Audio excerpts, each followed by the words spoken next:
गांधी परिवार के बदले की कहानी, नेपाल से सोनिया की दुश्मनी पुरानी। नेपाल में जो उथल पुथल मची है, उसको लेकर सोशल मीडिया पर सोनिया गांधी और चीन पर सवाल उठ रहे हैं। क्यों?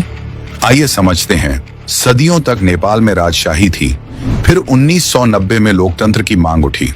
राजा वीरेंद्र मान गए और इंग्लैंड की तर्ज पर संवैधानिक राजशाही लागू हुई, यानी राजा भी रहेंगे और सरकार भी। हालांकि कम्युनिस्टों को यह भी रास नहीं आया। 1996 से 2006 नेपाल माओवादी पार्टी ने हथियार उठा लिए और राजशाही को पूरी तरह खत्म करने की मांग की। 10 साल तक गृह युद्ध चला, जिसमें 17,000 से ज्यादा लोग मारे गए। 2001 राजमहल हत्याकांड। 2001 में राजा वीरेंद्र और उनके पूरे परिवार को संदिग्ध परिस्थितियों में मार दिया गया।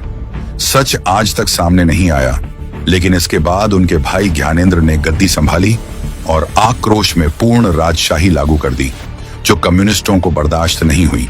2004 में यूपीए सरकार ने राजा ज्ञानेंद्र की विरोधी पार्टियों को समर्थन दिया और राजशाही खत्म करने के लिए नेपाल पर आर्थिक दबाव बनाया, जैसे कि पेट्रोल, डीजल जैसे जिन चीजों के लिए नेपाल भारत पर निर्भर था, यूपीए सरकार सप्लाई कम करने लगी, जिससे वहां हाहाकार मच गया। 2006 नेपाल के माओवादी और राजनीतिक दलों ने मिलकर राजा ज्ञानेंद्र के खिलाफ मोर्चा खोल दिया, जिससे राजा को गद्दी छोड़नी पड़ी। 2008 में नेपाल गणराज्य बना। 2008 का साल इसलिए अहम है कि क्योंकि इस साल कांग्रेस पार्टी और चीन की गुप्त मीटिंग हुई थी। 2015 में नेपाल में नया संविधान लागू हुआ, जिसमें नेपाल को पूरी तरह धर्मनिरपेक्ष बना दिया गया और हिंदू राष्ट्र की आखिरी पहचान भी मिटा दी गई। नेपाल में कम्युनिस्ट सरकारों के कब्जे के बाद बुरे दिन शुरू हो गए। 2008 से अब तक 17 सालों में 13 सरकारें बदली। हिंदू बौद्ध पहचान मिट गई। 40 लाख नेपाली विदेश में मजदूरी को मजबूर हैं। बुनियादी सुविधाएं बदहाल हैं। भ्रष्टाचार चरम पर है और इसी का फायदा उठाकर चीन उन्हें कर्ज दे देकर अपने जाल में फंसा चुका है। कम्युनिस्ट सरकार आते ही नेपाल भारत विरोधी एजेंडे पर चलने लगा। 2020 में जो नेपाल कभी भारत के सामने बोलने की हिम्मत नहीं करता था, उसने भारत के हिस्सों का नाम बदलकर नया नक्शा जारी किया।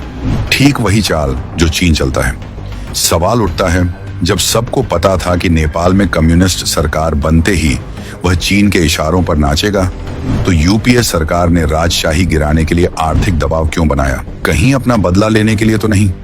दरअसल सोनिया गांधी की नेपाल से दुश्मनी पुरानी है। 1988 में सोनिया और राजीव गांधी पशुपतिनाथ मंदिर गए, लेकिन गैर हिंदू होने के कारण प्रवेश नहीं मिला। कहा जाता है, इससे नाराज होकर राजीव गांधी ने एक छोटे से हिंदू राष्ट्र पर कूब इकोनॉमी कह डाया। तो क्या यह कहना गलत होगा कि सोनिया गांधी ने अपनी पुरानी दुश्मनी निकालने के चक्कर में न सिर्फ नेपाल को बर्बाद किया, बल्कि भारत की बॉर्डर सुरक्षा भी खतरे में डाल दी? नेपाल से होकर चीन का BRI प्रोजेक्ट गुजरता है, जबकि पाकिस्तान, श्रीलंका और बांग्लादेश पहले ही चीन की कठपुतली बन चुके हैं। ऐसे में क्या सोनिया ने जानबूझकर नेपाल में कम्युनिस्ट सरकार को बढ़ावा दिया? 2014 में मोदी सरकार ने नेपाल से रिश्ते सुधारने की पहल की। भूकंप राहत, वैक्सीन, पशुपतिनाथ मंदिर के रिस्टोरेशन के लिए 25 करोड़ दिए और रामायण सर्किट प्रोजेक्ट से नेपाल भारत के बीच बेहतर कनेक्टिविटी के लिए कदम उठाया। हालांकि नेपाल में राजशाही की मांग फिर से जोर पकड़ रही है, क्योंकि जनता को लोकतंत्र के नाम पर भ्रष्टाचार और अस्थिरता ही मिली। आज अगर राजशाही बहाल होती है तो भारत नेपाल संबंध मजबूत होंगे, लेकिन अगर भारत में अभी कांग्रेस सरकार होती तो नेपाल की हिंदू राष्ट्र की मांग को कब का कुचल दिया गया होता और ये सरकार कम्युनिस्टों के साथ खड़ी मिलती।